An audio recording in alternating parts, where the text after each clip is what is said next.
Good morning, Commanders. Welcome to another day in Galaxy Quest Fleet Command. Do you find yourself wondering about the value of the Protector, the new ship? Is it worth buying? Is it worth investing in? Maybe you're asking yourself when you get it, what's the most effective way to start working on the ship and so forth? Well, in today's video, I'm hoping to answer some of those questions, which may prompt others from the community. But I'll try to answer some of your basic questions, certainly some of the ones I've seen, and see if it will help you either buy the ship or when you get the ship, help you be a little bit more effective with it, and share some of my preliminary kind of findings or experiences that I've had so far with the ship. So let's go ahead and let's hop into it. Why? Because the players matter.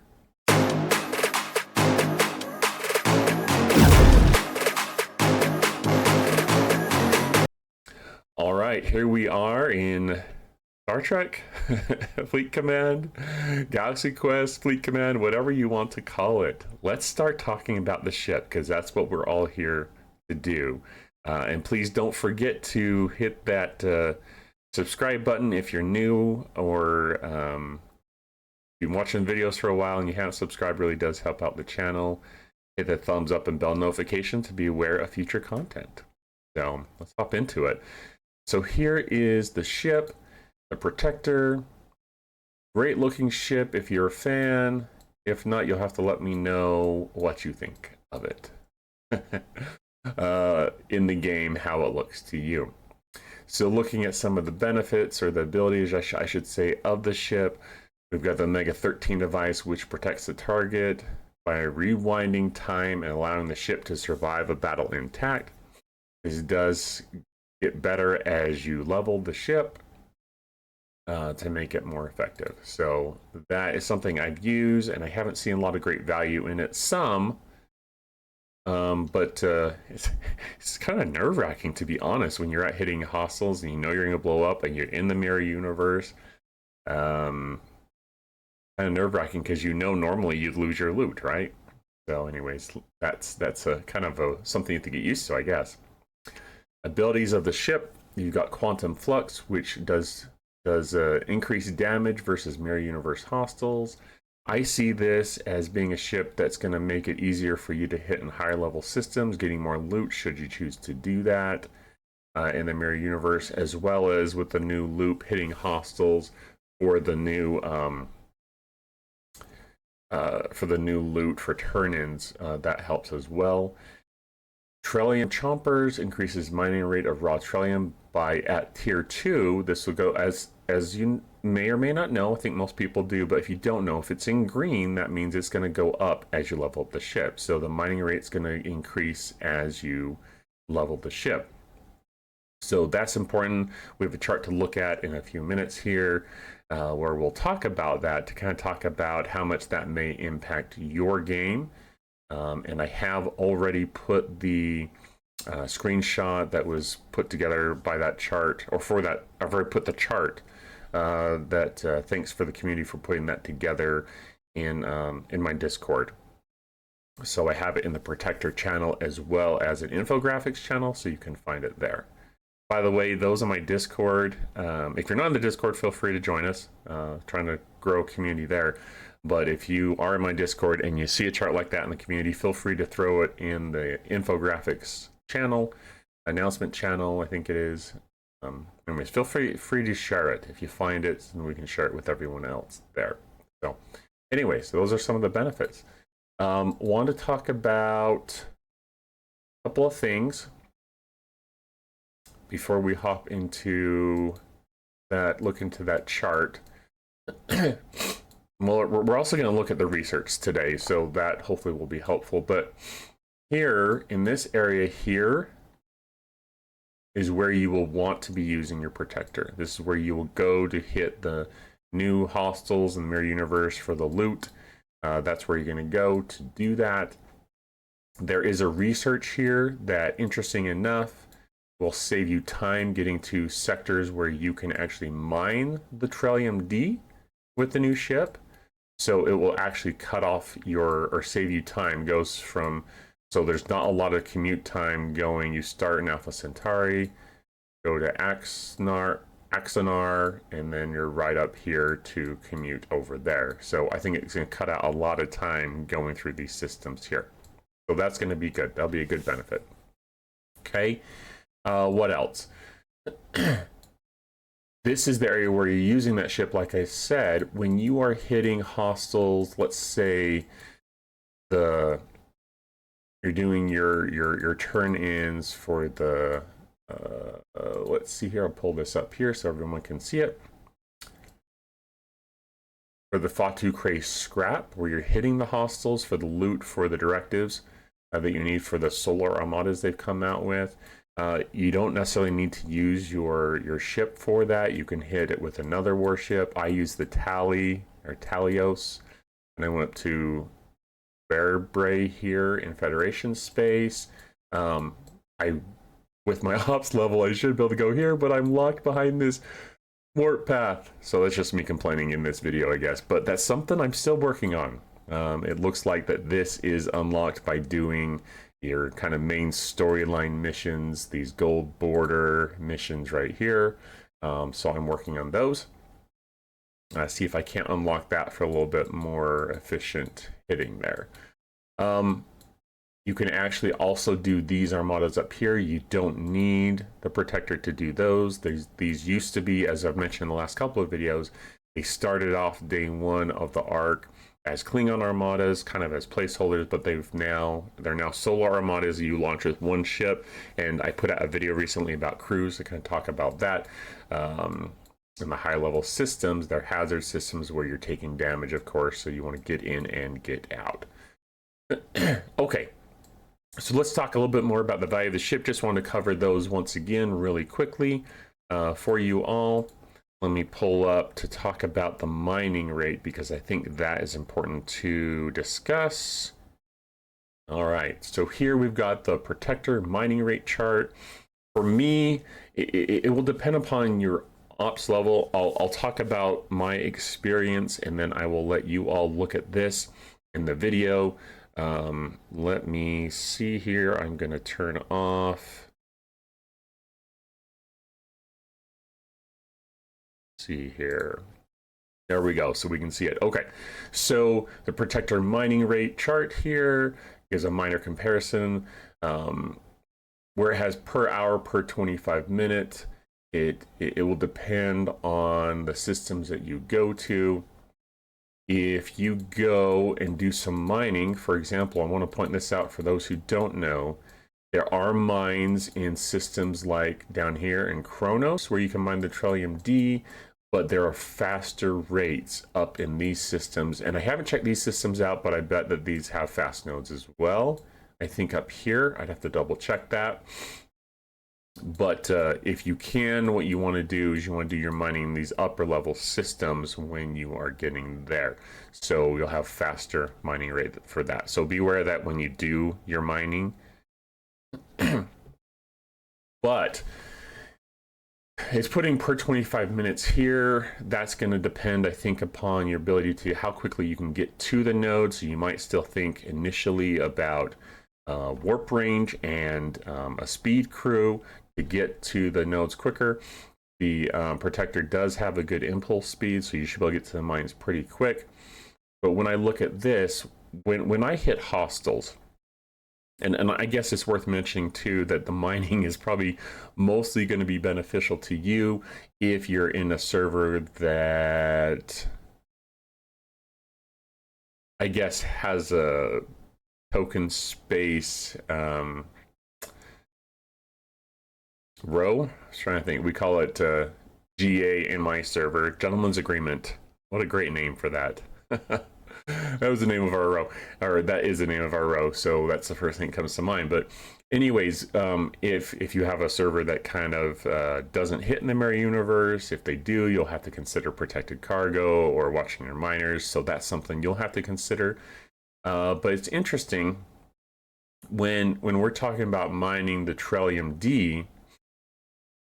When I go and I hit in, I had actually Alliance mate, shout out to you, Jaffo, for asking me this morning. We're talking about the mirror universe a little bit. and some other things, but we were talking about which system. And I go to Betapenthe right now as an Ops 58. I think that's probably, unless you have a higher tier ship, my Sanctus is what, tier 6? So if I had a higher Sanctus, maybe I'd go to a higher level system. But I can get about 100 with drops and loot using a loot crew.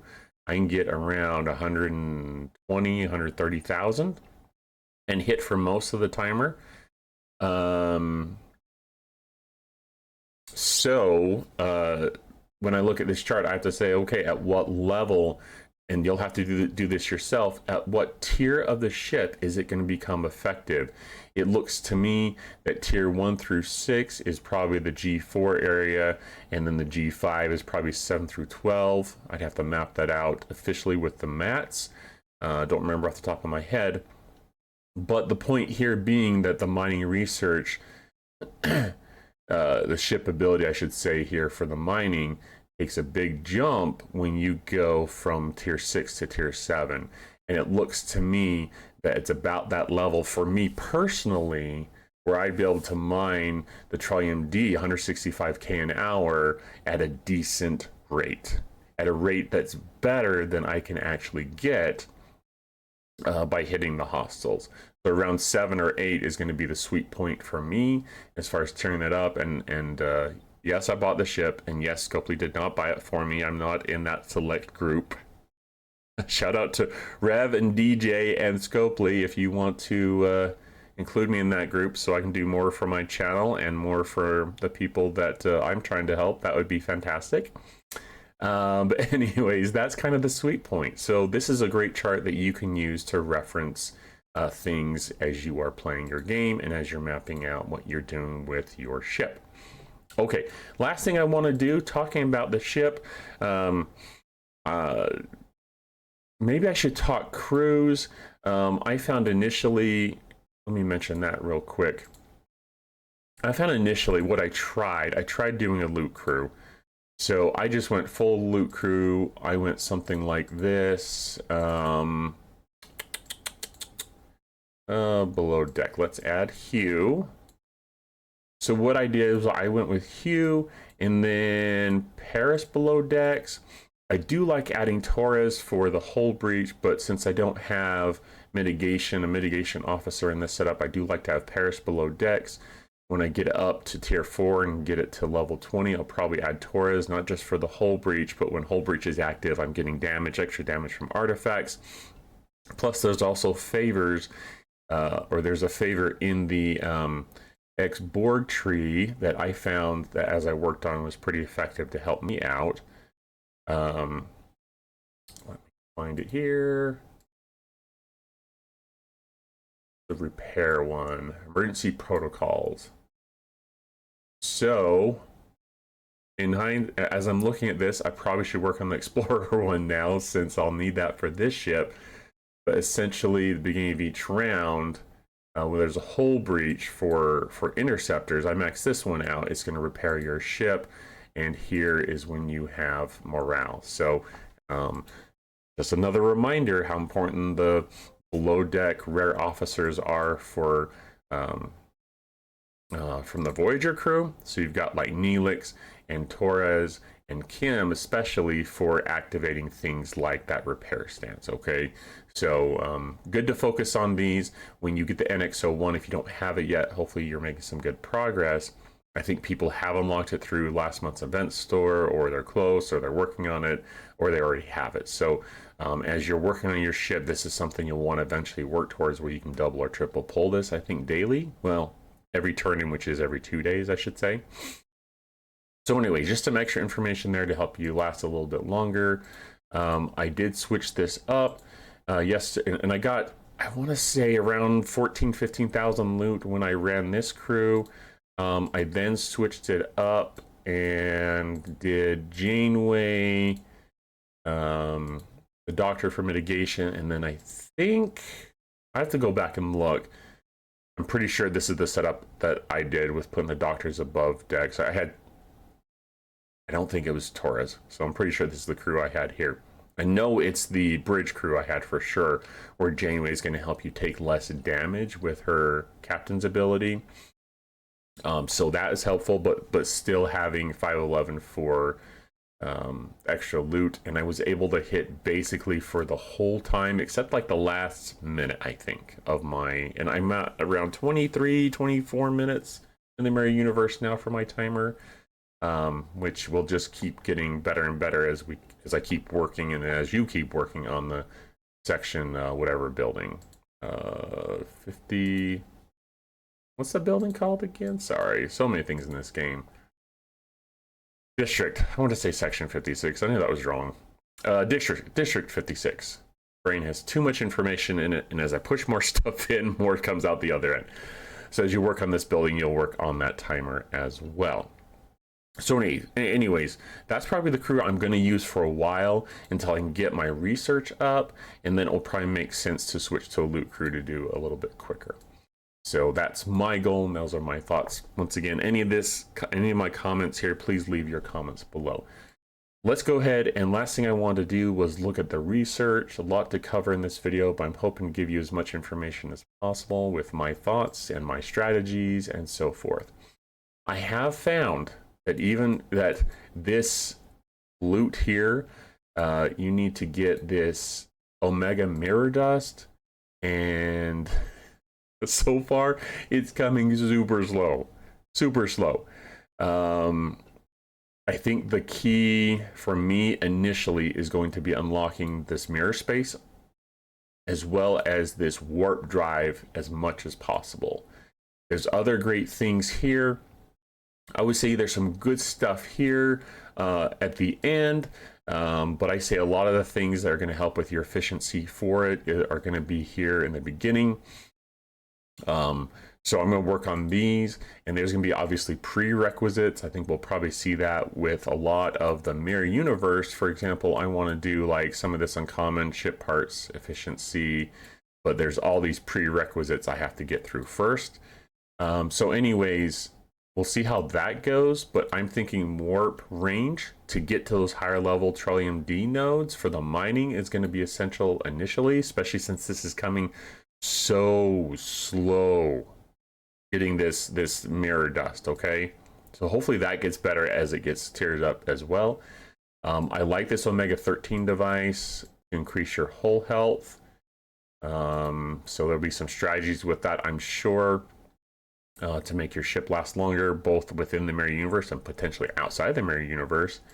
This mirror path efficiency will probably be helpful. This is the uncommon as compared to this one right here, where it's just the common keys. This will help with the traveling in the Mirror Universe as well. This one here will be helpful. There's some extra loot that drops from, thanks to Moose for pointing this out to me, because I haven't come in contact with one of these, but apparently there's a Enterprise E that has a lot of loot, but compared to the other hostels. But if you don't have this, it's going to hit you pretty hard, so that would be good to unlock.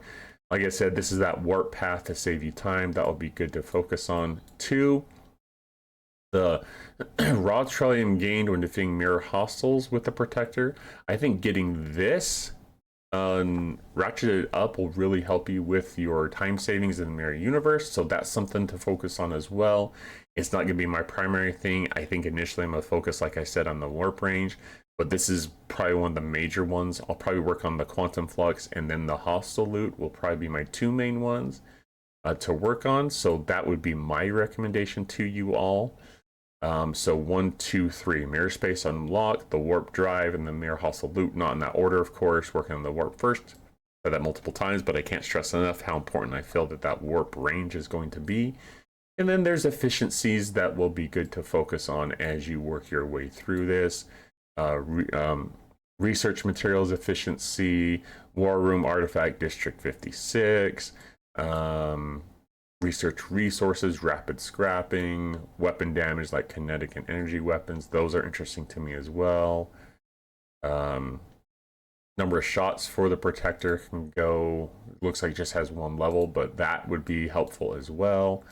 Advanced warfare, base damage for all ships. So there's lots of good stuff at the end here, but I think for efficiency and being able to do this loop, The warp range so you can get to those higher nodes, and the hostile loot are going to be really kind of pivotal to help you with that, I think. So those are the ones I'll be focusing on.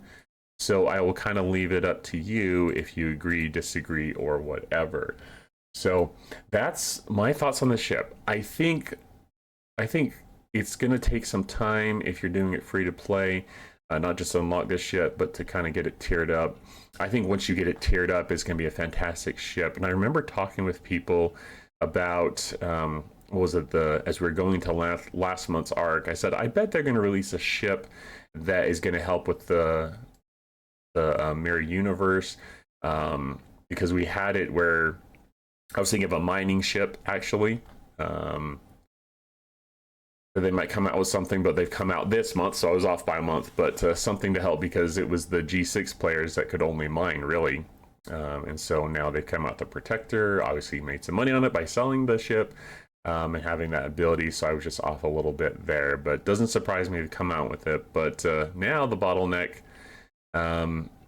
after me buying the ship, is tearing it up, and I'm not going to spend money to tear it up. I'll just let that kind of happen naturally over time. So hopefully this information is helpful. I think it's a fantastic ship if you want to get to that extra research, and if you want it to help you advance throughout your mirror universe, which has some fantastic research to help you efficiency wise and in your game. I mean, it is definitely worth it to me. So I would recommend, if you have the money, getting it if you want to advance through the mirror universe research. And this is just talking the regular research. This loop will actually help you with that. Through your refinery, you will actually get, and I actually do have a refinery up, so we can look at that. I forgot about that I have a refinery up here. So what I've been focusing on, I didn't intend to go over this in this video, but here it is. Let's talk about it. So not getting much, and it does look like it has gone up just slightly. I think it was 30 and 50 at tier 1. So it's going to get better incrementally as you go up through the tiers. So what I have been focusing on, let's see here. The Trillium store, I'm completely ignoring, and we'll maybe talk about these in other videos, but I'm ignoring these particles on the end here. As it shows tier 2, these should get better as we go on. I consider that a later end game kind of thing. I've been getting the beryllium spheres because you need those to tier up your ship. I'll claim the Trillium D, so just some more of that. You'll need that for your regular refines as well as officers down the road, so that will be good to kind of get some more of that. Omega mirror dust, I want to max that. I've got enough to max that. And then all rarities guaranteed, and I have some extra this time. I think I single pulled this the last 2 times, but I'm going to max this for the chance for some more of the just regular common, uncommon, rare, and epic mirror dust to move me through the tree. So got a little bit of each there, so that should be helpful. So that will help you get through the regular research tree portion of the mirror universe, and that is huge to me, just because moving through some of this stuff will help me get through some of the efficiencies and some of this epic stuff down here, which I'm getting closer all the time on. So yeah, I think there's a lot of value in this tree that will really help your game. And it's a matter of question for you. Do you want to wait the 3 months or so? I'm guessing 3 months, because it's usually about 100 days for new ships that Scopely likes to put in their calculations. So it's up to you. Is $100 worth it to you or not? You'll have to leave a comment in the section below, in the notes comment section below, to let me know if you think it's worth it to you or not. Anyways, hopefully this information is helpful. Hopefully it helps you plan and move forward within your game, and make some decisions. So it'll be interesting to see how the rest of this arc goes. But leave me your questions and let me know how I can help. Thanks so much. Live long and prosper. Get that in the camera. There we go. And have a good day.